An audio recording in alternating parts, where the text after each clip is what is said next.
به احساسون راویشل سپین صابم ده زمان پرغی که خندل هر هیله ده خوشحالی پرنگ بدل شو ده غرونو نسیم خود پیغام را بوره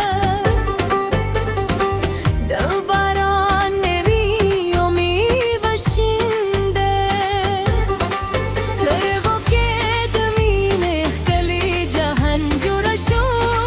هر شیبه ده خوست و سن پاتی شوه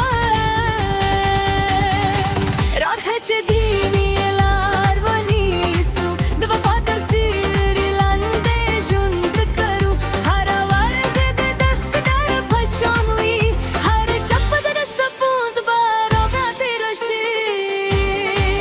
سپرلی مینه دزر خودی ده جند تر پولوگ کلی احساس وفات دل زموم مگاری وره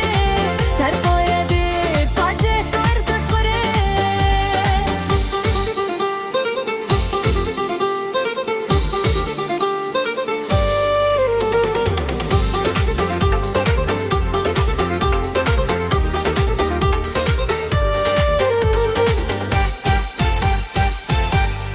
سپرلی مینه دزر خوبی ده جون در بدولوب کلی احساس وفات دل زمان مرگری وی در پایه دی پاتی وی دخللاس سپرلی مینه دزر خودی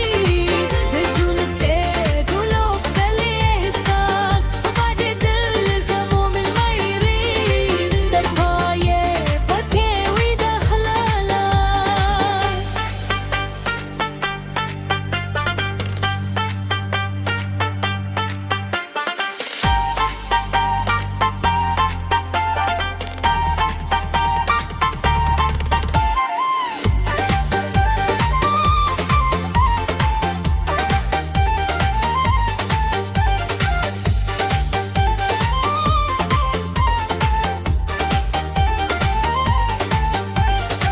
شنیداره ده خواستان کیسه کوی